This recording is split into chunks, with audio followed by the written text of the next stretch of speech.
আমার মেন উদ্দেশ্য হচ্ছে সাইকেলের যে উপকারিতাগুলো, যেমন স্বাস্থ্য উপকারিতা, পরিবেশগত উপকারিতা এবং আর্থিক যে উপকারিতাগুলো, সেই সম্পর্কে সচেতনতা বার্তা নিয়ে চলা।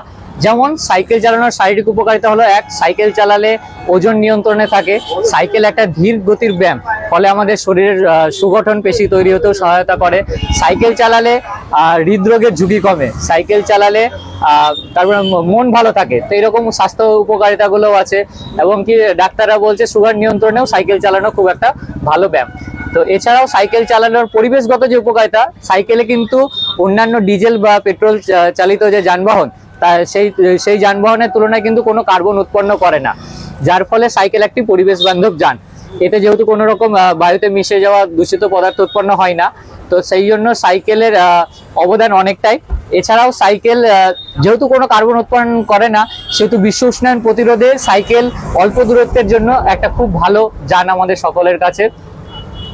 তো আর সাইকেল চালানোর জন্য বড় বড় রাস্তার প্রয়োজন নাই যে গাছপালা কাটতে হবে, ফলে আমাদের পৃথিবীও একটু ঠান্ডা থাকবে, শীতল থাকবে। প্রচন্ড যে গরম, সে গরমের যে তাপপ্রবাহ, সেখান থেকে আমরা রেহাই পাবো। তো এইরকম পরিবেশগত উপকারিতা। এছাড়া সাইকেল চালানোর যে আর্থিক উপকারিতাও আছে অনেক। সাইকেল চালালে কিন্তু কোনো ট্যাক্স দিতে হয় না, কোনো রকম রোড ট্যাক্স বা ইন্স্যুরেন্স এগুলো কোনো কিছুই লাগে না। পার্কিং ফিও কিন্তু সাইকেল চালানোর সাইকেলের ক্ষেত্রে লাগে না। এরকম অনেক আর্থিক বেনিফিশিয়ালও আছে সাইকেলের ক্ষেত্রে। এছাড়া পেট্রোল আর ডিজেলের খরচ তো কমেই গেছে। তো এইরকম যে উপকারিতা, এই ছোট্ট ছোট্ট উপকারিতাগুলো দৈনন্দিন জীবনে আমরা যদি ব্যবহার করি, তাহলে আমরা প্রত্যেকে যদি ব্যবহার করি, তাহলে আমরা একটা বিরাট মার্জিনে আমরা পরিবেশ বিশ্ব উষ্ণায়নের প্রতিরোধে একটা পথে আসতে পারবো।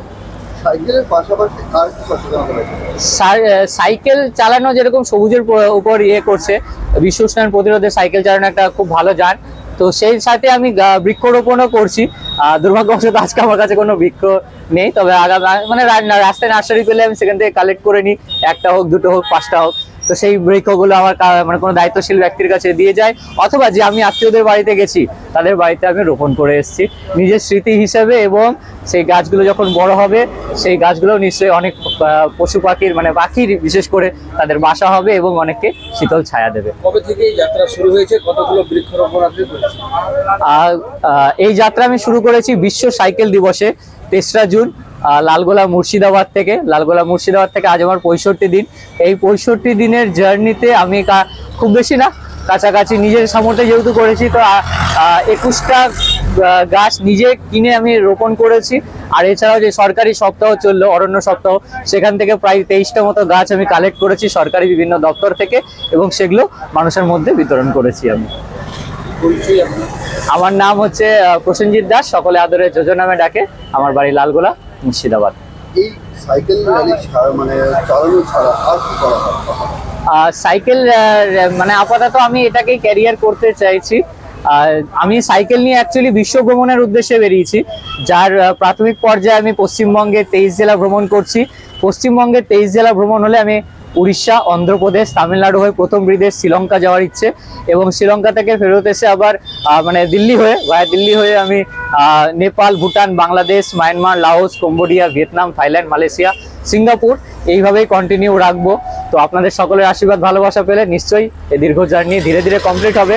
আমার লক্ষ্য পৃথিবীর 195টা দেশ, কারণ বিশ্ব উষ্ণায়ন শুধু আমাদের জেলা বা আমাদের রাজ্যের বা আমাদের দেশের সমস্যা না, এটা পুরো পৃথিবীর সমস্যা। তাই পুরো পৃথিবীতেই এই সবুজায়নের বার্তা নিয়ে আমার চলা।